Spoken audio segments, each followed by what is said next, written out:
Hi everyone, it's your favorite Drake channel. Me.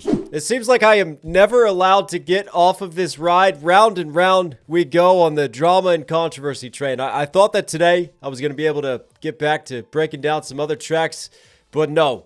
Yet again, Drake is dominating the headlines. And you know what? He actually scored a massive win this time. Now you guys know we've been covering this lawsuit. I think it's huge for rap music. It's huge for artistic expression. It's huge for hip hop. It's huge for Kendrick Lamar. It's huge for Drake. Battles going forward. And it's also huge for reactors. There are so many implications with this lawsuit, and there are so many eyes waiting to see what happens next, which is why I'm going to keep covering it. And I think that it's very important to talk about and to continue to stay updated on this and to keep the dialogue open. But here's the big news on this today.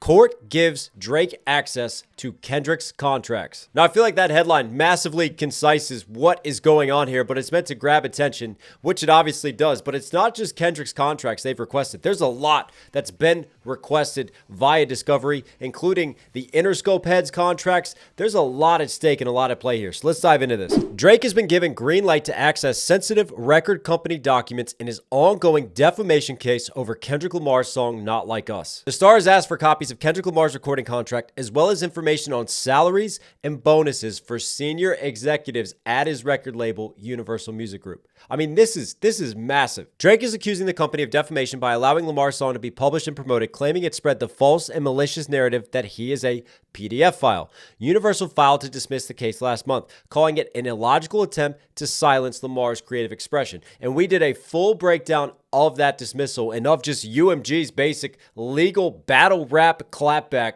at Drake and Drake's legal team. It also asked for a pause in the evidence gathering process known as discovery while that request was considered. And that's what's key right here. The motion to dismiss is still out there. It still has to be decided.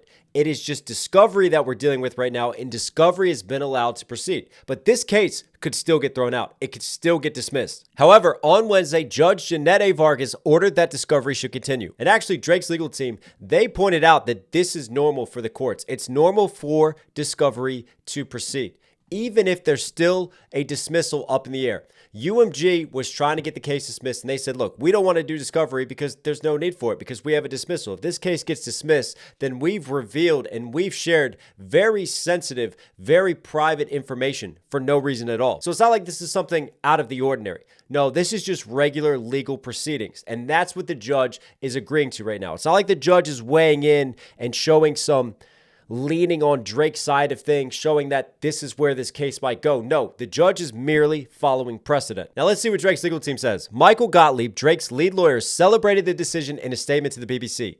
Now it's time to see what UMG was so desperately trying to hide. And I've said this before, I feel like I'm in the most ass-backward timeline right now, where somehow throughout this situation, I have found myself defending a mega powerful record label, which goes against so many of my roots and my principles as an independent artist. But from my perspective, the attack on freedom of speech, the implications for hip hop, for what we can and can't say as artists, and our lyrics being used against us in the court of law outweighs my feelings towards UMG. But this is definitely a statement from Michael Gottlieb that I don't disagree with. Record labels have done many shady things over the years. There's a lot that happens in the back channels that doesn't make it to the public eye. And who better to point out some of the possible shady dealings and things going on behind the scenes than one of the people who has probably benefited from those same dealings for over a decade plus? I'm talking about Drake. If anyone is going to know where to look, I'm sure it's him and his legal team. According to a court filing, Drake's team is seeking documents including all contracts between UMG and Kendrick Lamar and the salaries and incentive plans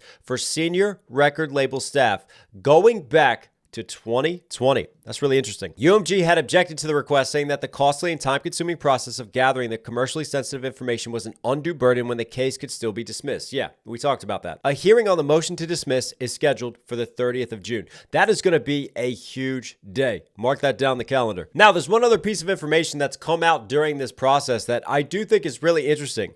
UMG's motion to stay discovery was denied today. The argument and hearing to dismiss Drake's lawsuit is set for June.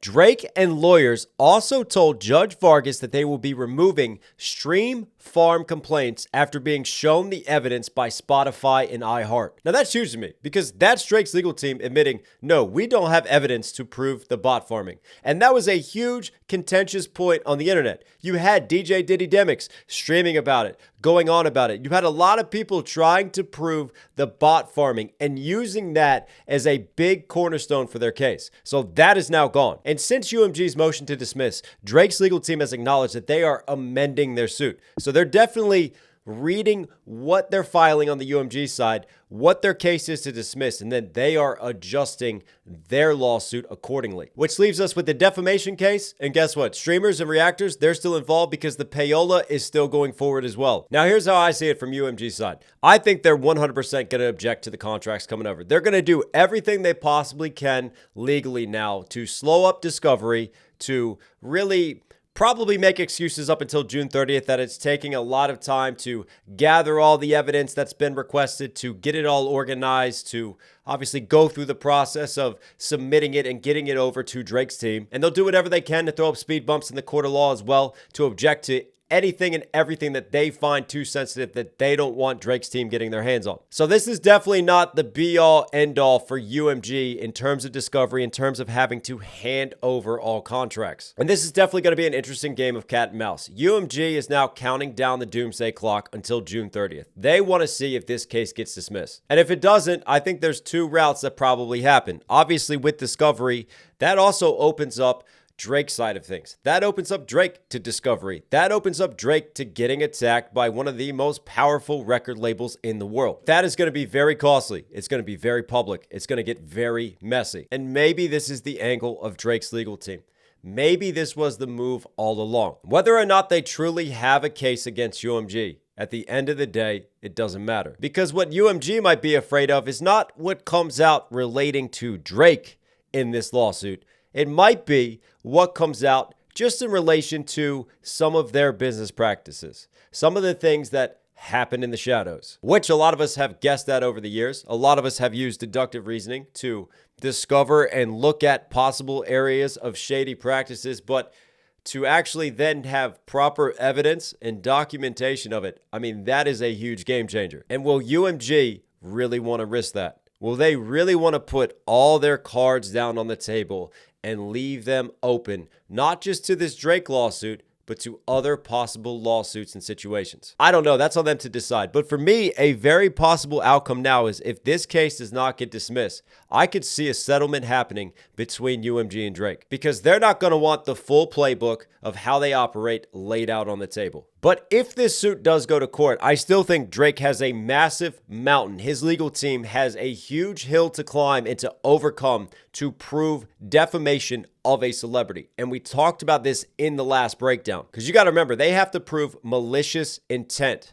Not just spreading disinformation, that they knowingly and maliciously went out of their way to tear down Drake. And that is something that is incredibly hard to prove. Any lawyer worth their salt will tell you defamation suits in relation to a public figure are very hard to win. So I still think the odds are slim that Drake wins. But I also think there's good odds now on a settlement incoming if this case doesn't get dismissed. I also still think there's odds that this case could get dismissed. But there's a lot of eyes on it. This is a huge case right now. I mean, what judge wouldn't want to take this on board and maybe make a statement when it comes to artistic expression and freedom of speech? They will go down in the history books. And if Drake, by some miracle, somehow wins this case, I mean, for someone who is so against rap lyrics being used in the court of law, in RICO cases, in charges for discovering criminality, I mean, Drake has been very outspoken about this subject. It will be incredibly hypocritical and ironic that all of a sudden he is now going out of his way to use rap lyrics to benefit him in the court of law. But police and prosecutors, they will be rubbing their hands, having a field day, because this would set a dangerous precedent. This wouldn't just have implications for rap battles. Can you imagine the amount of cases where rap lyrics are going to be introduced and used even more so than they are now to charge for drugs, weapons, criminality, everything? I mean, this just opens and changes the whole game. Like I said, there are just massive implications from this. And this is going to affect every rapper alive, every artist. I mean, this is going to shake up the entire industry. But anyways, enough fun for one day. What do you guys think of this situation? Comment down below. Do you think that this case is still going to get dismissed? Do you think that Drake has a case? Do you think they're going to settle? I don't know. Let me know down below. Also, if you're here at the end, do me a huge favor. Subscribe, notifications on. Really does go a long way. If you want to support the content, what I put out, come join the Patreon. We got more content. It's a great family, great community. I'm 100% independent. So a great way to support me is by joining up the Patreon if you want to get behind the channel and what we do on here. Again, all links will be down there. All right, everyone. Stay safe, stay positive. Take care of these. Take care of these. I'll catch you again. Sit down. Sit down.